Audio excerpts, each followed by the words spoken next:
আমাদের এই প্রিয় জন্মভূমি বাংলাদেশে ধর্মের নামে পবিত্র ইসলাম ধর্মকে ব্যবহার করে একটা উগ্রবাদী গোষ্ঠী উগ্রবাদের প্রচার করছেন, উগ্রতার বিস্তার ঘটাচ্ছেন, মব সৃষ্টি করছেন, সাম্প্রদায়িক উস্কানি হামলা করছেন, মানুষের বাক স্বাধীনতা, মানুষের মানবাধিকারের হস্তক্ষেপ করছেন। এই উগ্রবাদী তাণ্ডবে সাধারণ মানুষ আজকে উদ্বিগ্ন। বিশ্ব মানুষের কাছে, বিশ্ব সম্প্রদায়ের কাছে খুব ভালো বার্তা যাচ্ছে না, ভুল বার্তা যাচ্ছে ইসলাম সম্পর্কে, দ্বীন সম্পর্কে, মুসলমানদের সম্পর্কে একটা নেগেটিভ ধারণা যাচ্ছে। আজকে এই উগ্রবাদের উত্থান প্রসঙ্গে আমি বলতে চাই, পরিষ্কার করে বলতে চাই, হিজবুত তাওহীদ আন্দোলন মনে করে ইসলামে উগ্রবাদের জায়গা নেই, ইসলামে সন্ত্রাসবাদের জায়গা নেই, ইসলামে মানুষের বাক স্বাধীনতা হরণ, মানবাধিকার লঙ্ঘনের কোনো সুযোগ নেই। ওরা যে কর্মকাণ্ড করছে এটা ইসলাম নয়, এটা আল্লাহ রসুলের প্রকৃত ইসলামের শিক্ষা নয়। এই উগ্রবাদ মোকাবেলায় আমরা কি করতে পারি? আমরা হিজবুত তাওহীদ আন্দোলন পরিষ্কার করে বলতে চাই, যারা পবিত্র কোরআনের ভুল ব্যাখ্যা দিয়ে, উদ্দেশ্যমূলক ব্যাখ্যা দিয়ে রাসূল পাক সাল্লাল্লাহু আলাইহি সাল্লামের শিক্ষার বিপরীতে গিয়ে যারা উগ্রবাদের বিস্তার ঘটাচ্ছেন, তাদের একটা লক্ষ্য আছে, উদ্দেশ্য আছে, সেটা হলো রাজনৈতিক স্বার্থ, রাজনৈতিক উদ্দেশ্য, ব্যক্তিগত স্বার্থ, গোষ্ঠীগত স্বার্থ।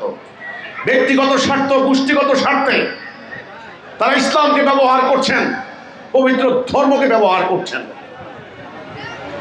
এই উগ্রবাদী গোষ্ঠী, এই সাম্প্রদায়িক অপশক্তি, এরা হচ্ছে সাম্রাজ্যবাদীদের হাতের পুতুল, এরা তাদের দামার গুটি হিসেবে ব্যবহৃত হচ্ছে। এখন একে মোকাবেলা করার জন্য সরকারগুলি কি করছেন? সরকারগুলি শক্তি প্রয়োগ করছেন, আইন শৃঙ্খলা বাহিনী তাদেরকে গ্রেফতার করছেন, অতীতেও আমরা দেখেছি, রিমান্ডে দিয়েছেন, পুলিশে দিয়েছেন, জেলে দিয়েছেন, ফাঁসি দিয়েছেন। কিন্তু আমরা বলেছি শুধুমাত্র শক্তি প্রয়োগ করে হবে না, ইসলামের সঠিক আদর্শ, সঠিক বক্তব্য, কাউন্টার ন্যারেটিভ এটাকে বলা হয়, আসল বক্তব্য, আসল শিক্ষা জনগণের সামনে তুলে ধরতে হবে। ইসলাম কি বলে, ইসলাম কতখানি উদার, কতখানি সহনশীল, ইসলাম কতখানি অন্যের মানবাধিকার রক্ষায় সতর্ক সজাগ, ইসলাম সকল ধর্ম, বর্ণ, গোত্র, সকল মানুষের বাক স্বাধীনতা রক্ষায় কতখানি শ্রদ্ধাশীল, নারীদের অধিকার ইসলাম কতখানি সংরক্ষণ করে, এই ব্যাপারে সঠিক আদর্শ জনগণের সামনে তুলে ধরতে হবে।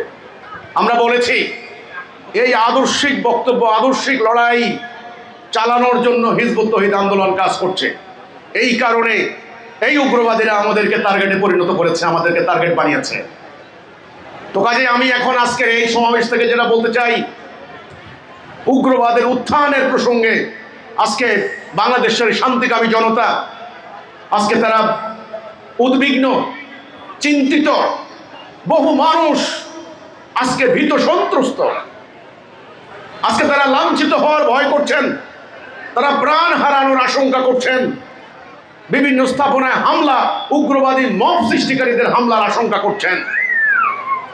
এই উগ্রবাদের বিরুদ্ধে লড়াই করতে হলে আমি মনে করি দেশপ্রেমিক জনতা, মানবতাবাদী, আইন মান্যকারী, ইমানদার, আল্লাহ রসুলকে যারা ভালোবাসেন, যারা প্রকৃত ইসলামকে চান, তাদেরকে আজকে ইস্পাতের মতো ঐক্যবদ্ধ হয়ে ইসলামের প্রকৃত আদর্শকে তুলে ধরার এই আদর্শিক লড়াইয়ে আজকে সামিল হতে হবে।